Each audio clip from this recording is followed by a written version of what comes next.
یہ سارا شہر جانتا ہے، آپ مجھے آخر جنتی کیوں کہہ رہے ہیں؟ ایسے میں اللہ کے ولی کہتے ہیں، جب میں قبر کے اندر آیا، اللہ تبارک و تعالیٰ نے مجھے خوشخبری سنا دی، اے میرے بندے، آج جتنے لوگ بھی تیرے جنازے میں شریک ہوئے، میں نے ان سب کے گناہوں کو معاف کر دیا ہے، اور تیری عبادت اور ریاضت کے صدقے، تیری تقویٰ طہارت کے صدقے میں نے سب کو جنتی بنا دیا ہے۔ اے کفن چور، تو بھی میرے جنازے میں شریک تھا، تجھے اللہ کا شکر ادا کرنا چاہیے۔ اللہ نے میری میت میں شرکت کی بنیاد تیرے پچھلے تمام گناہوں کو معاف فرما دیا، اور اللہ نے تجھے بھی جنتی بنا دیا ہے۔ اب جنتی ہونے کے بعد تو جہنم میں جانے والے کام کیسے کر سکتا ہے؟ اللہ اکبر! جب اس کفن چور نے سنا، اللہ کے ولی کو گواہ بنا کر توبہ کرتا ہے اور وہاں سے پلٹتا ہے، اس کے بعد اس نے یہ وعدہ کیا کہ میں بھوکا مرنا تو گوارا کر سکتا ہوں، لیکن کسی مسلمان کا کفن چرانا گوارا نہیں کر سکتا ہوں۔ سبحان اللہ! ناظرین اکرام، بہت سی کتابوں میں یہ واقعات ملتے ہیں، یہاں تک کہ بعض کتابوں میں اللہ کے ولی کا نام تک ملتا ہے کہ وہ کوئی اور نہیں بلکہ دلی کے مشہور خواجہ بختیار کاکی رحمت اللہ علیہ تھے۔ سبحان اللہ!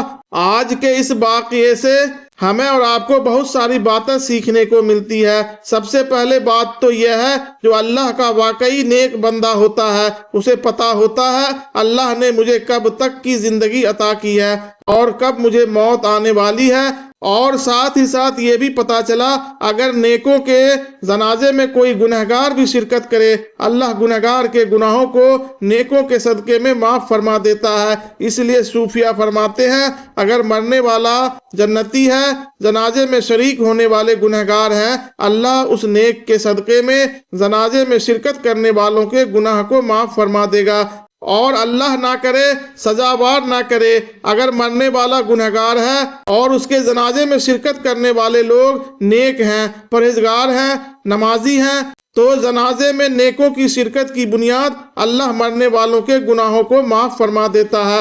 اللہ ہمیں اور آپ کو ایسے واقعات سے سبق حاصل کرنے، اللہ کی ذات پر کامل یقین رکھنے، اپنے آپ کو ہر طرح کے گناہوں، برائیوں سے بچانے کی، نیکوں کی صحبت میں اٹھنے بیٹھنے کی، نیکوں سے محبت کرنے کی، جہنم میں جانے والے کاموں سے بچنے کی، اور جنتیوں کے راستے پر چلنے کی توفیق عطا فرمائے۔ آمین ثم آمین۔ محترم ناظرین اکرام، آپ کو یہ ویڈیو کیسی لگی؟ اگر اچھی لگی ہے تو اسے کمنٹ باکس میں ضرور لکھیں، اور ہمارے چینل کو لائک اور سبسکرائب کرنا بالکل ہی نہ بھولیں، اور اپنے دوستوں اور رشتہ داروں میں اسے زیادہ سے زیادہ شیئر کریں تاکہ ان لوگوں تک ہماری اگلی آنے والے ویڈیو کی نوٹیفیکیشن بآسانی پہنچتی رہے۔ السلام علیکم، اللہ حافظ۔